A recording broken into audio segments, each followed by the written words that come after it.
Heritage York acknowledges the lands we are on were part of and subject to the Dish with One Spoon Wampum Belt Covenant, an agreement between the Haudenosaunee Confederacy and Confederacy of the Ojibwe and allied nations to peaceably share and care for the resources around the Great Lakes, including along the Humber River.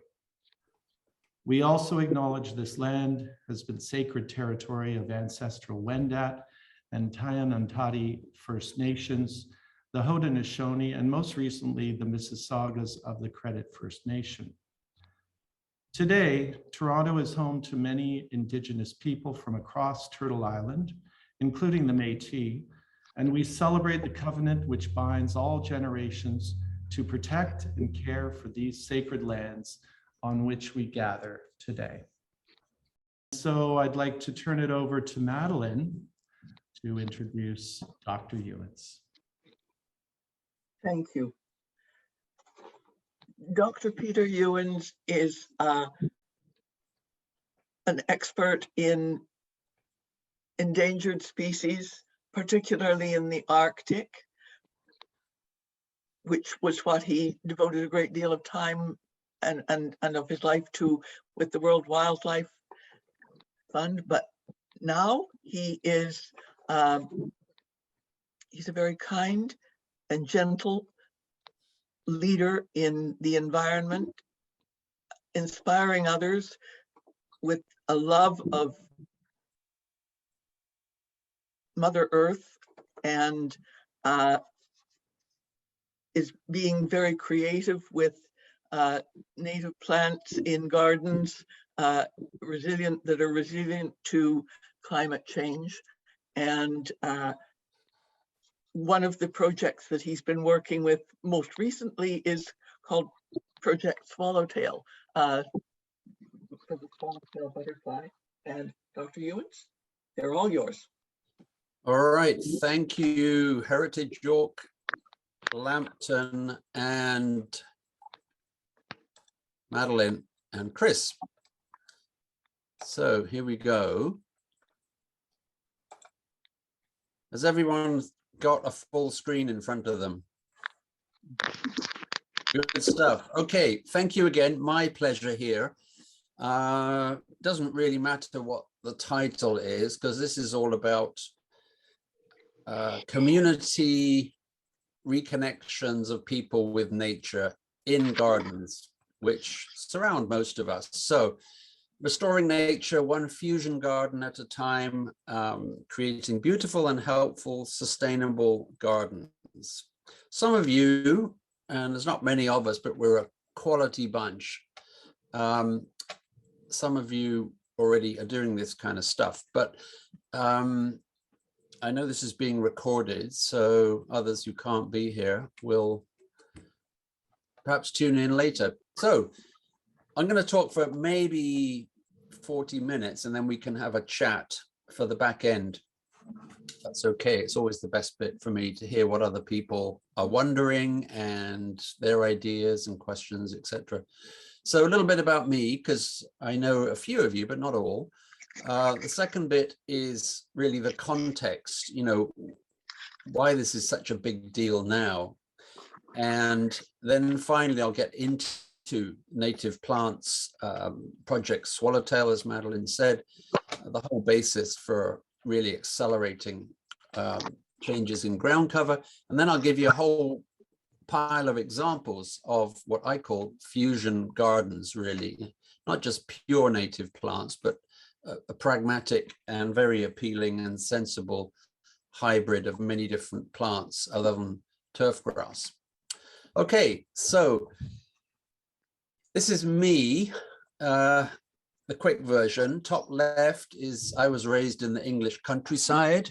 That was an old lock gate, used to help change that one. I got into nature through collecting birds' eggs with my short trousers on, like a lot of bird watchers started that way. Very, very bad behavior, collecting eggs from bird nests, really. Then at Oxford, in the bottom there, I did a doctorate on the bottom left bird, which is the black guillemot.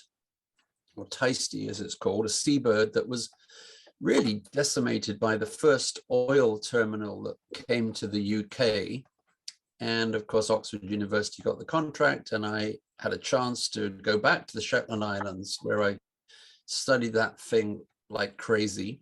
And in my doctorate, I met a Canadian, and we came back and I settled in Canada. I worked for the government for a while, but then I joined World Wildlife Fund to lead their endangered species program, and latterly to develop a big Arctic program, which is still their biggest program. And then after 24 years there, I took the package as the pandemic started and thought, oh, I can get into these native plant and garden restoration things. And that's what I did at the bottom right there. So this is probably the key slide of all anyway. So if you're looking for the reasons why we have to shift our paradigm, our approach to the ground cover around where people live, and 83% of Canadians, like in the US, live in cities now. And most of those people are not really meaningfully connected with nature. So they may have heard that there is a biodiversity crisis, however you measure it. You know, for my entire career, most wildlife species have been tanking steadily downwards. As for natural ecosystem function, etc. So we're heading in very much the wrong direction. And on top of that, we have global warming accelerating and all sorts of other nonsenses with viruses. And, you know, the world is not trending in a very good direction. So the leaders of Oxfam, CARE, World Wildlife Fund, Conservation International sat down about 10 to 12 years ago and tried to figure out how they've been doing and, you know, what was happening. And they decided, yeah, we'd won a few battles, but overall, we are really terribly losing the war. And, you know, this is true for, you know, inequities or, you know, social issues as it is for environmental issues, which are really part of the same thing. And they concluded that the real missing ingredient over my entire life was the emotional quotient. So, you know, people like me all over the world were trained fairly well to come up with statistically significant ecological facts, or it could be atmospheric chemical facts. But just because you've got a paper in science doesn't mean to say that humanity is going to change course. What was missing, and I totally agree with this, was the relevance for the bulk of people. And in countries like ours, which is relatively peaceful and affluent and educated, we decided, while I was still at World Wildlife Fund, to shift gears and try and put that emotional quotient back in. And when you look at how you do that, it's not about pictures of far off polar bears and dramatic, you know, heart thumping photographs and more data, because humans in cities, 83% of us, are focused so much on our busy lives in big numbers and what's around us in our neighborhood. And so we decided that to reconnect with nature, we should focus on gardens and plants and balconies and local green spaces in your neighborhood. So that led very quickly to realize that in a few countries, there were already initiatives trying to do this. And when you add up the benefits of shifting from lawn and concrete to native plants, the ones that were there before humans built cities, that evolved in those places since the ice cap retreated, there's a long list of benefits, and there they are. You can see them. Huge reductions of chemical inputs, management effort. As people get older, they don't want to struggle with the lawn and removing the dandelions and all that kind of stuff.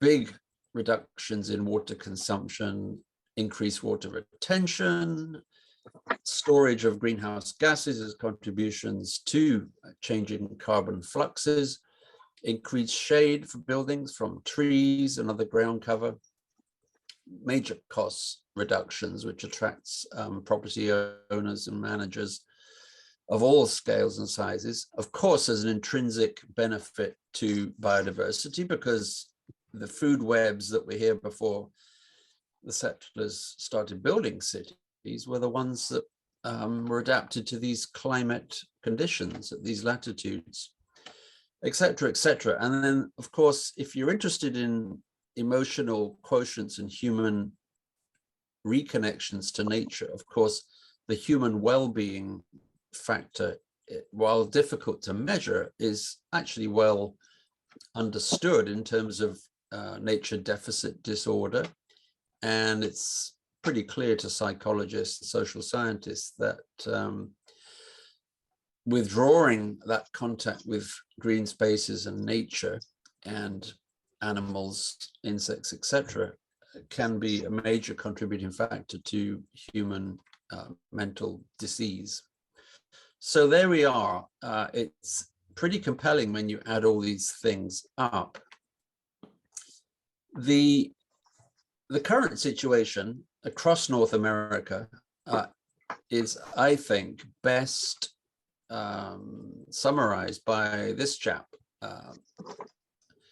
Professor Ptolemy, Douglas Ptolemy, who's written some great books, Bringing Nature Home, etc., really has, out of the University of Delaware, been spearheading. He was a product of the E.O. Wilson School, and of course he's carrying the torch. And you know, he quickly rolled up and saw that the area of lawn, which was guzzling billions of liters of water every year in the US, was bigger than the entire US national park system. I don't have the Canadian stats, but there are a lot of lawns and a huge amount of chemicals and water put into trying to maintain these tidy looking lawns that really became, from the sort of Victorian settlers, became the desired expression of success and control over your immediate environment. And so, you know, they started in the French and Italian gardening community centuries before, but that's why we have lawns. It's related to the social power structure, and, you know, that paradigm persists. But of course, the lawn has, you know, many hundreds of times fewer insect species, biodiversity in it than what would have been there before somebody put a lawn and a building there. And it's the same for non-native tree species versus native tree species. So I don't have the slide today, but you know, your average ginkgo tree or Norway maple might have 3 or 4 species of invertebrates in it, whereas your average black cherry or oak will have 300 or 400 species of insects in it. And at this time of year, can you hear me still okay? Maybe that was somebody with a microphone.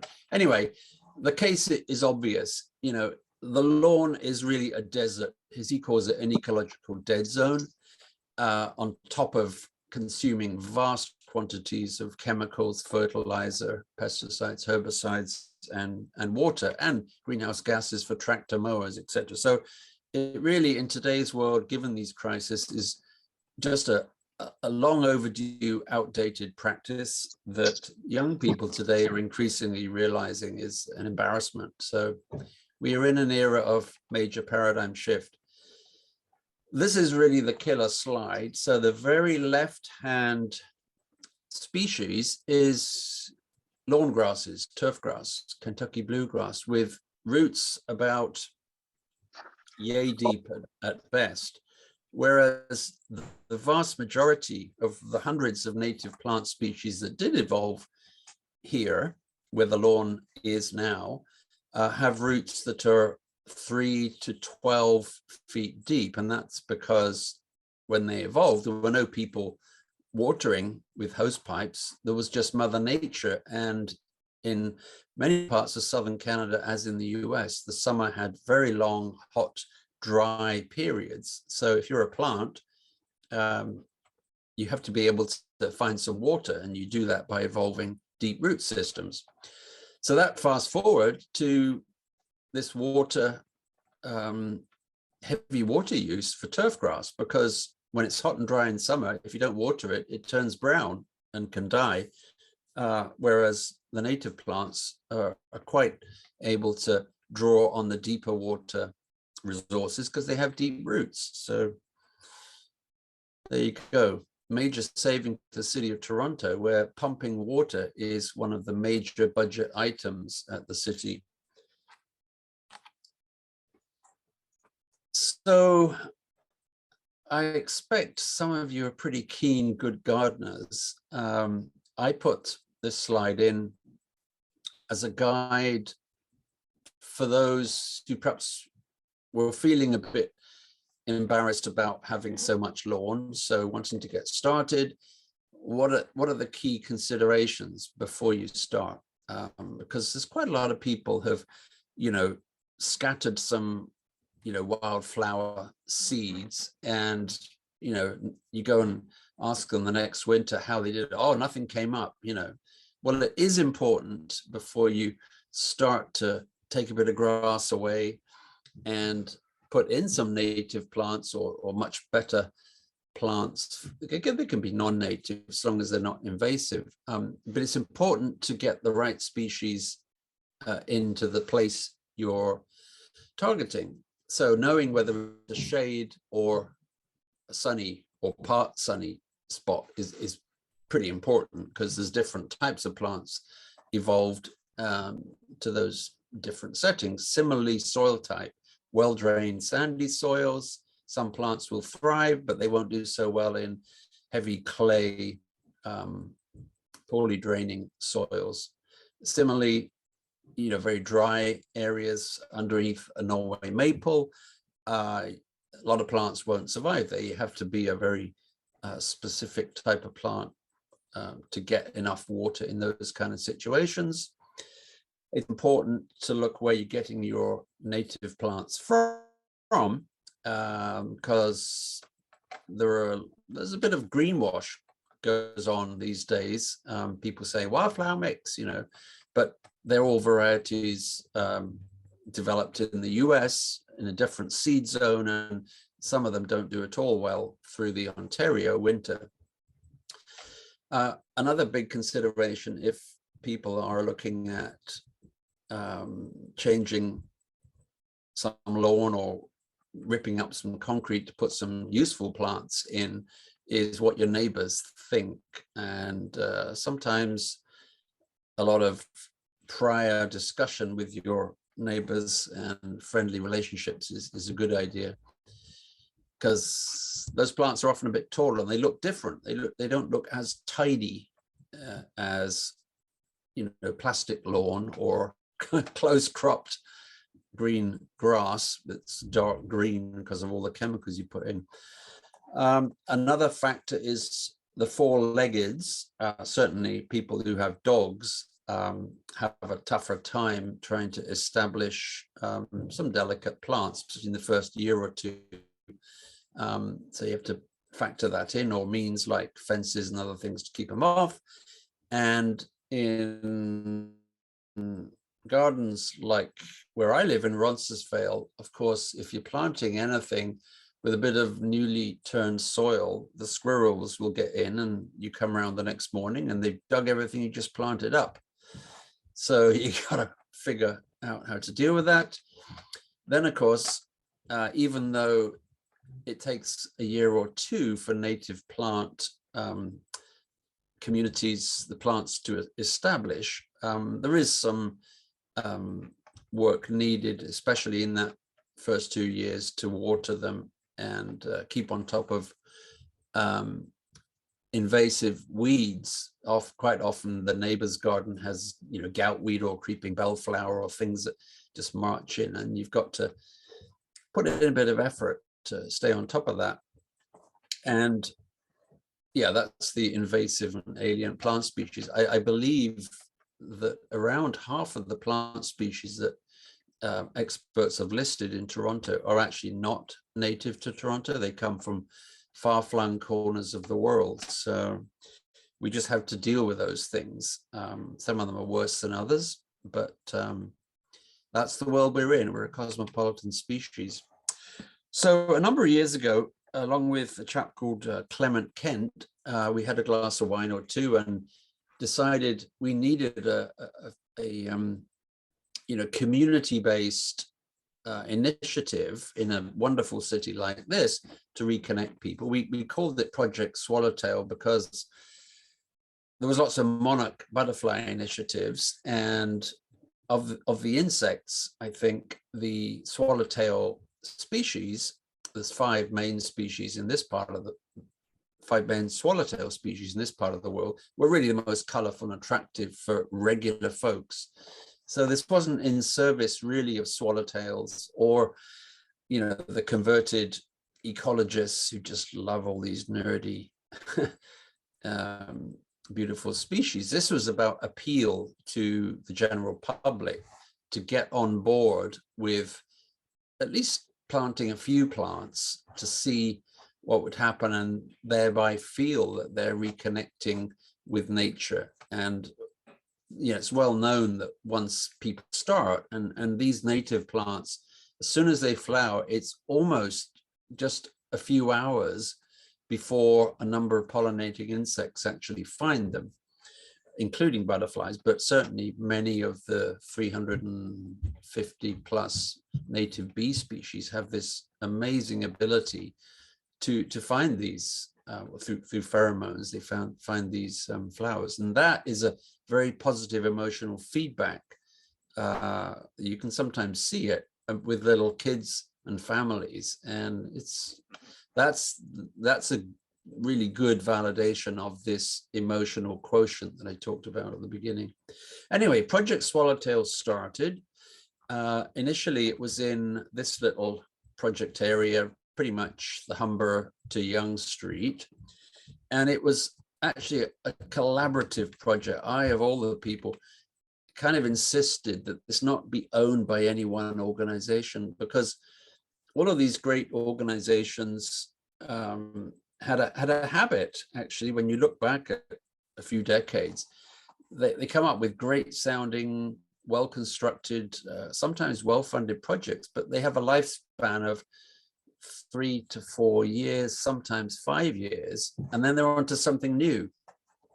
And that's a bit of a problem for a major paradigm shift. So your video is off, right? Okay. Sorry, somebody got a problem here? No, you're going to put on the mute. Carry Okay. on, Pete. Yeah, we just had someone speaking. Carry No, on. that's all right. It's okay. Peter, before you carry on, I'm going to interrupt. Could everybody please make sure their mic is muted? Except you, of course, Pete. Actually, I've got to tell a little story here, because I withheld from doing it. But there's a man called Ron Finley, who is in Los Angeles, one of the best advocates for gardening in the cities. And he when he was in prison, he was called the gangster gardener, black, inner Lower East Side Los Angeles. Anyway, wonderful guy who had a vision to convert all this public land in Los Angeles to food forests for people who really needed food, but it was just waste city property that was grass and consuming water and pesticides, or just neglected. Anyway, he in the end created this wonderful initiative there, and he was on tour, and he was brought in for the Planet in Focus Festival. And at York University, I went to see him finally.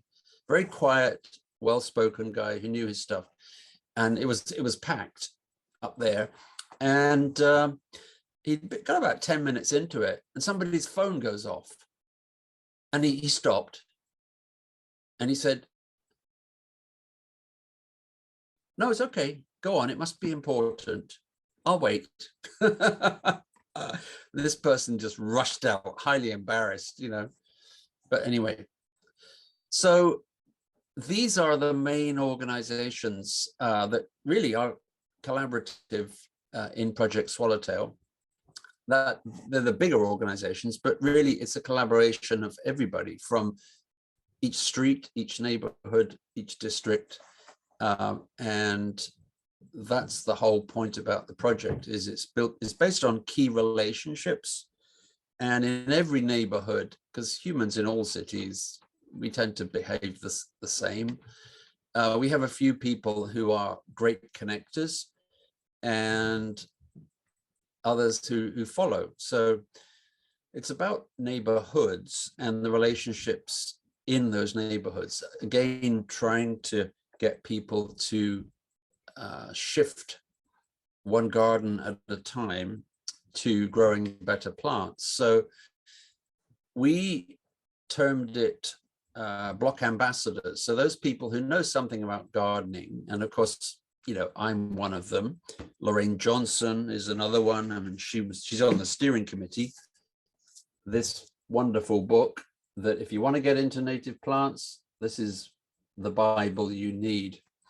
100 Easy to Grow Native Plants for Canadian Gardeners, Lorraine Johnson.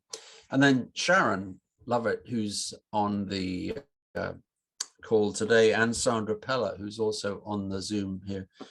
Great examples of motivating, well-connected people. So those are the yellow dots, and then the blue are all the gardeners.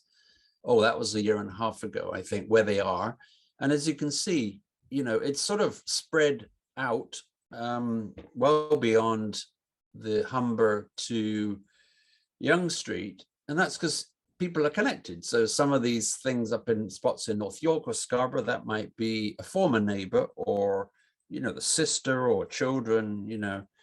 And there was such heavy uptake of people with this highly collaborative thing that was providing, you know, some guidance in the neighborhood. Of course, the pandemic came along and reduced the face contact, but there was a lot of webinars and Zoom sessions, a lot of links to resources to help people get started.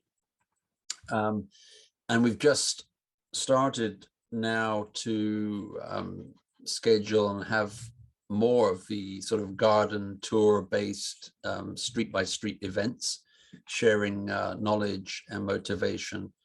And of course, yeah, this was a year ago, taken from one of the Project Swallowtail update sessions, but you know, there was a doubling of the number of gardens signing up for this. It's all free, of course, and there was some subsidized plants as well. And then a core steering committee, one person from each of those collaborating organizations. So, you know, this was really going somewhere, even in the pandemic, and the numbers were terrific. You know, the little sign helped a lot, the one in the middle, you know, because swallowtails are eye-catching, and so is the native plant spread once you put it in. So their spring last year, I guess the roll up from 2020 was over 8,000 plants of over 40 native plant species were planted into new gardens for pollinators and wonderful native plant color. So yeah, this was a garden actually in Sororan Park. At the edge of that, the farmers market there wanted to put in a little vegetable and herb and native plant garden. So of course there was a whole bunch of people wanting to do it, and they felt darn good about doing it. So a lot of good feeling.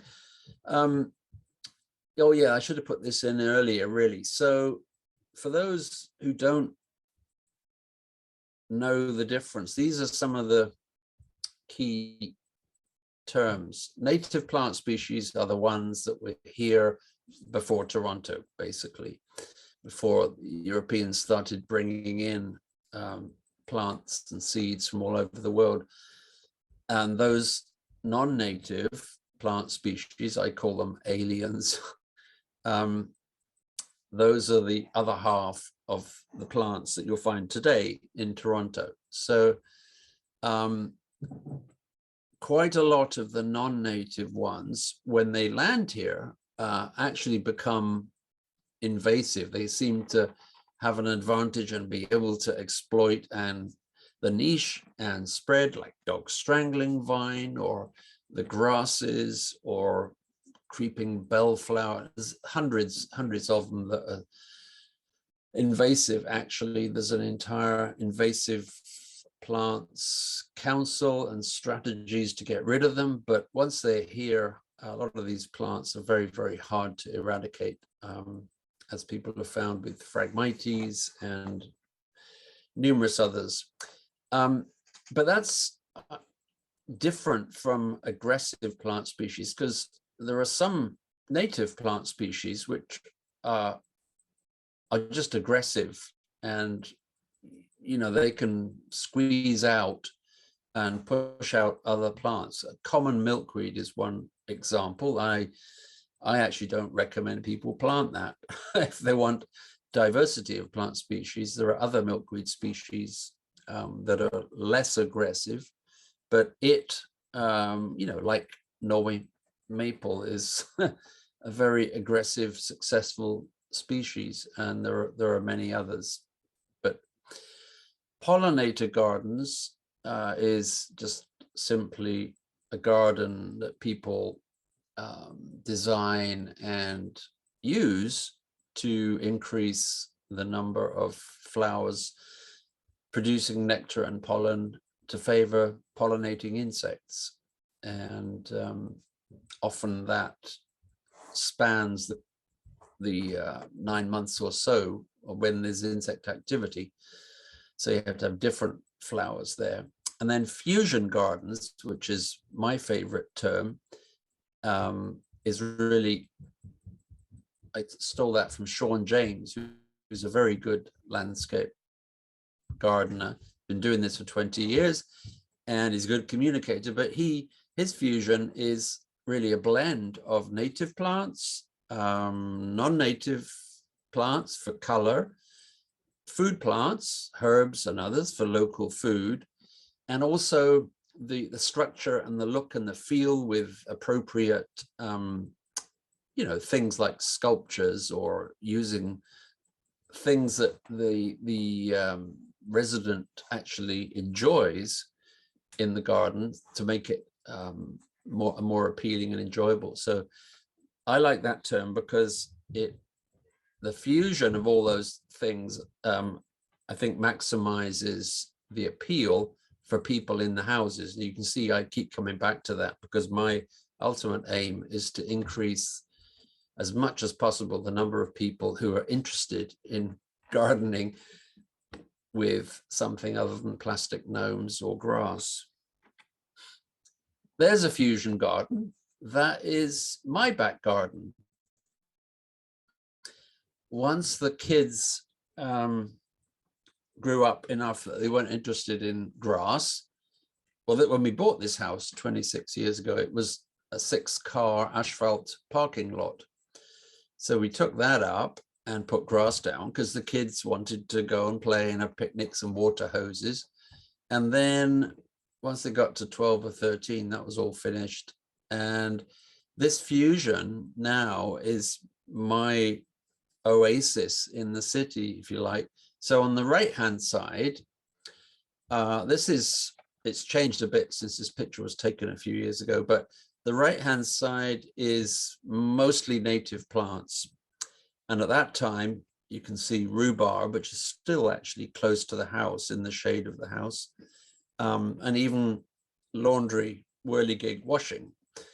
But now that entire area is what's called my seed orchard. So there's about 70 species of native plants in that area. And I don't do anything. There's no weeds come in, because the native plants basically rule. And that's what I want, because I harvest the seeds every year and use them to germinate, and then give the seedlings away in little pots to good projects that are going on, church groups, indigenous restoration projects, school projects, and boulevard beds on city property that we'll come to in a minute. So on the left there is mostly vegetables. Now I've added raised beds because I find that's good, and we really like local food production. And then the very left-hand part has got some non-native plants that my wife likes, and you know, it's a real fusion of all of those things. So there's lots of examples of this, and it's all super good and possible. How are we doing for time? 8:10, right. So I'll quickly race through examples. This is on High Park Boulevard, and the city of Toronto eventually last 2 years, relaxed their control on boulevards, as had the city of Mississauga, and said, well, so long as the vegetation doesn't get above 80 centimeters, you can grow what you like, but just, you know, keep it tidy. So that's exactly what we did. And a number of places in the city have been doing just this. Huge draw at a high traffic area like this, just east of High Park, with the sign. And actually in the first year of this particular bed where the little girl's planting, there were black swallowtail caterpillars on some of the dill that we planted there. So, you know, probably half the people, when we were working there, half the people stopped and asked what we were doing, and then they're motivated and they go into the website. And this is, you know, my ideal picture. So you look at the grass, that's August. This is a seniors home during the pandemic, actually, Gladstone and Dundas. So in August, even though they've got contracted landscape gardeners there, the home staff said, oh, sure, yeah, give us some color so the seniors can look out the window at some color. That just speaks for itself. And it doesn't really need any watering now the garden's established. Huge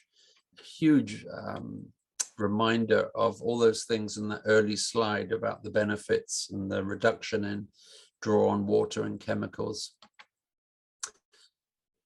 This is at the Daily Bread Food Bank. Top left was an industrial site. This is an old munitions plant from the war. And just in one season, we managed to turn it into the top right with about 35 species of native plants. And there's some pear trees and Saskatoon berries. So it's a fusion of local food, some of which goes back into the food bank.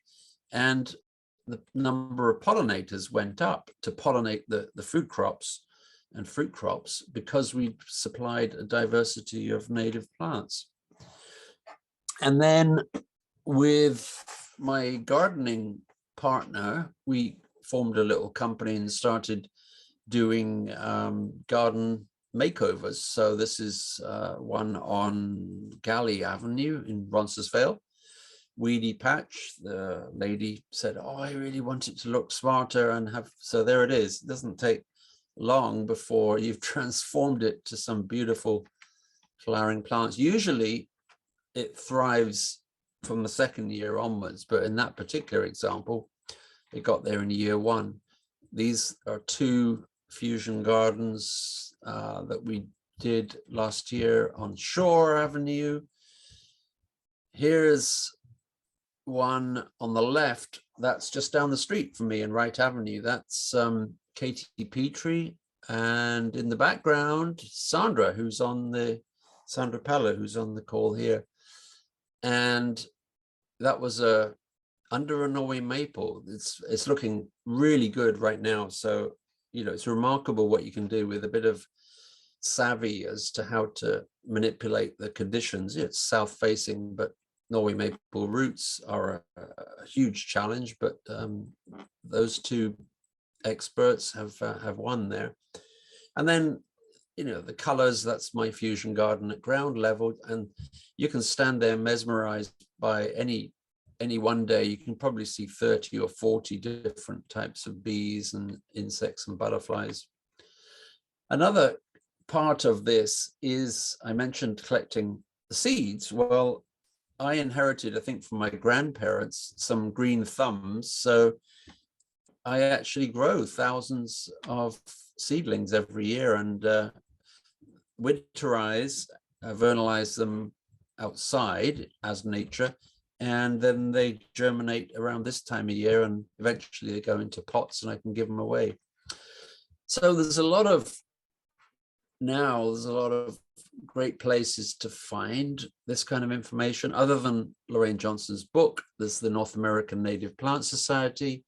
Those are the websites, Project Swallowtail website, or inthezonegardens.ca. That was World Wildlife Fund's project before I left there. It's still going. And coming up, I think, starting next week, you can actually go to many of the bigger Loblaws garden centers and find local sourced, bona fide Ontario native plants for sale. They still stock all the popular familiar ones, but the native plants are way the best, and they're not that much more expensive. Or you can take yourself out for a lovely drive to one of the relatively close nurseries themselves up in the Oak Ridges Moraine. Native plants in Claremont, Grow Wild in Omimi, etc. So there it is. I mean, that initiative, highly collaborative with a charismatic sign, sort of catchy name, but it doesn't really matter, you know, what the name is. So long as people are doing something better and getting rid of the grass, then they really are making a meaningful contribution to sustainable gardening and to all of those benefits, you know, one property at a time, and it all adds up to something big. You just have to get enough people doing it. And that's what we're doing. So that's my spiel. There we are. There's my contact details, and on Facebook you can look at Heavenly Fusion Gardens. That's the name of our little company, which seems to be fairly popular these days, but we love helping people get on this train to a better garden for a better future. Thank you all.